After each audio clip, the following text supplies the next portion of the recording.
करीना से मिलाते थे उस ज़माने में, तो हम लोगों का जो जो एक वो था ना कपल, उसको बहुत आइडियलाइज़ किया जाता था कि ओह माय गॉड! और फिर लव मैरिज का कॉन्सेप्ट, वो राजपूत, हम अराई, और मतलब फैमिली फ्रेंड्स थे बचपन से, साथ पले-बड़े।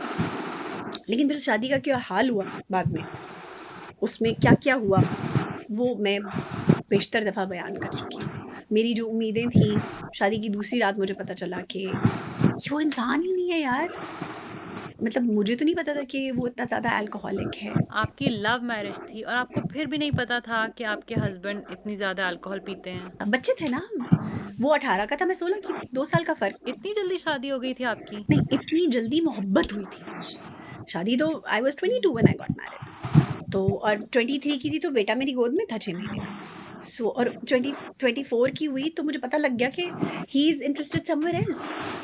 तो ये जो ओह माय मोहब्बत से गॉड! मोहब्बत शादी, की शादी और फिर उसमें उसके बाद जितनी कॉम्प्लिकेशंस देख के 24 साल की उम्र में मुझे पता लग चुका था कि जिस आदमी से मैंने शादी की है मैंने भंड मार लिया। और मोहब्बत रही थी आपको अपने हस्बैंड के साथ अब भी, मुझे इस सब के आज भी बाद? उससे बहुत मोहब्बत है।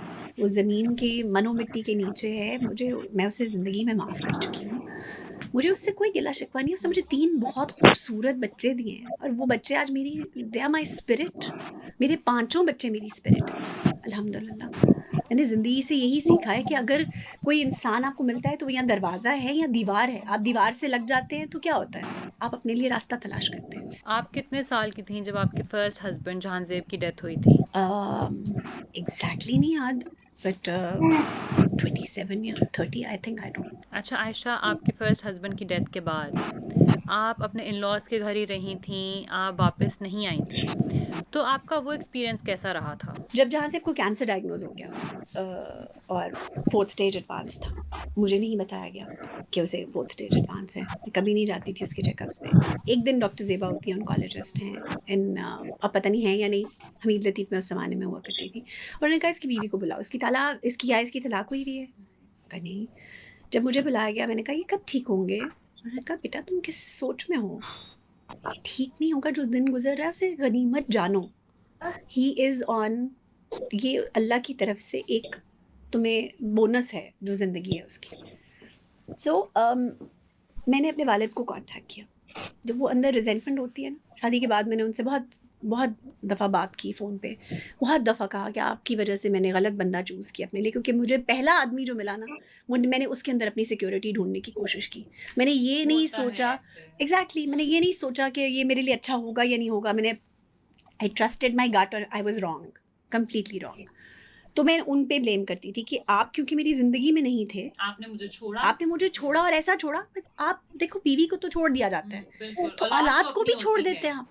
और ये हमारे मर्दों का एक इतना बड़ा डायलेमा है कि जब औरत से मोहब्बत नहीं रहती ना, तो उसकी औलाद को भी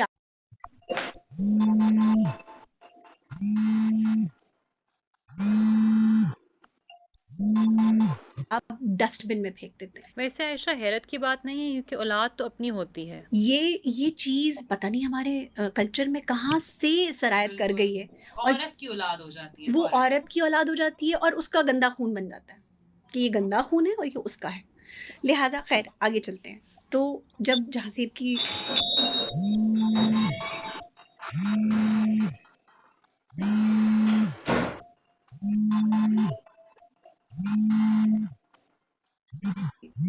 डेथ से 1-2 महीने पहले मैंने अपने वालिद को फ़ोन किया। मैंने कहा, जहाँज़ेब आपसे मिलना चाहता है, आप एक दफ़ा उससे मिल लें। तो मेरे वालिद साहब ने कहा, एंड आई कोट, कि देखो सारी ज़िंदगी तुमने मुझे कभी ओन नहीं किया, तो अब तुम एक खाना रखो अपने ससुराल में।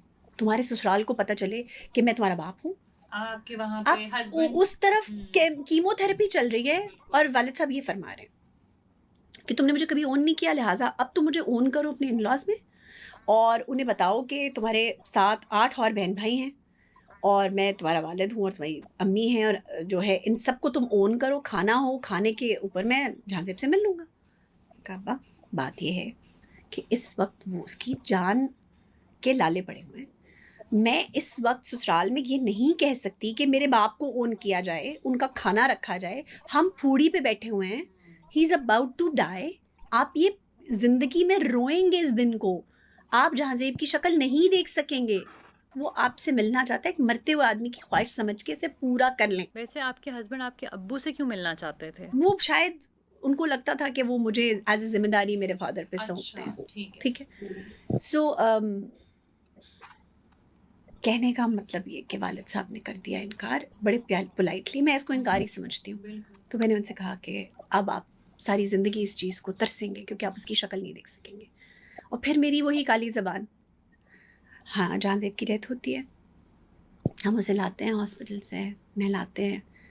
बच्चे मेरी इन-लॉज़ के कहने के मतलब मना करने के बावजूद मैं बच्चों को उन एक फाइनल गुड बाय करवाती हूँ। बच्चे मेरे बहुत छोटे थे, 6 साल का बेटा, 4 साल की बेटी और 2 साल की बेटी। बच्चे बहुत छोटे थे। मुझे था कि कल को ये बच्चे जब मुझसे पूछेंगे कि हमारा बाप कहाँ गया, बिल्कुल। तो मैं क्या जवाब दूँगी कि किधर गया? मैं लाख तावीलें दे दूँ कि वो चला गया अल्लाह के पास। उन्होंने जब डेड बॉडी नहीं देखी होगी, तो उन्हें सब्र नहीं आएगा। और उस ख़ानदान में एक ऐसा प्रेसिडेंट था, उन्होंने जहांज़ेब के मामू को कैंसर हुआ, बहुत यंग एज में उनकी 2 बेटियाँ थीं। उन्होंने बच्चियों को बाप की शक्ल नहीं दिखाई और जब बच्चियों को बाप की शक्ल नहीं दिखाई, उनसे झूठ बोला गया कि तुम्हारा बाप दुबई चला गया। जब छोटे होते हैं हम बच्चे तो उनके दिमागों में सवाल नहीं होते, लेकिन जब बच्चे लेकिन बड़े हो आहिस्ता-आहिस्ता जाते जब हैं, बड़े होते तो हैं। उनके ज़हन में ये सवाल उभरते हैं कि हमारे बाप ने हमें छोड़कर दुबई चला गया बिल्कुल। और कभी पीछे मुड़ के नहीं देखा। फिर वो फेक कॉल्स कराते थे किसी से कि अच्छा ये देखो तुम्हारे बाबा की कॉल। तो वो चीज़ें वो बच्चों में महरूमी देख-देख के ना आँखों में हुँ। सख्ताई, पथराई हुई आँखें। और अपना बचपन भी मुझे याद था कि मैंने अपने बाप के इंतज़ार में वकीलों के घरों में बैठकर कई घंटे गुज़ारे थे। हुँ। तो वो जो आस होती है और दरवाज़ा नहीं खुलता और कोई नहीं आता।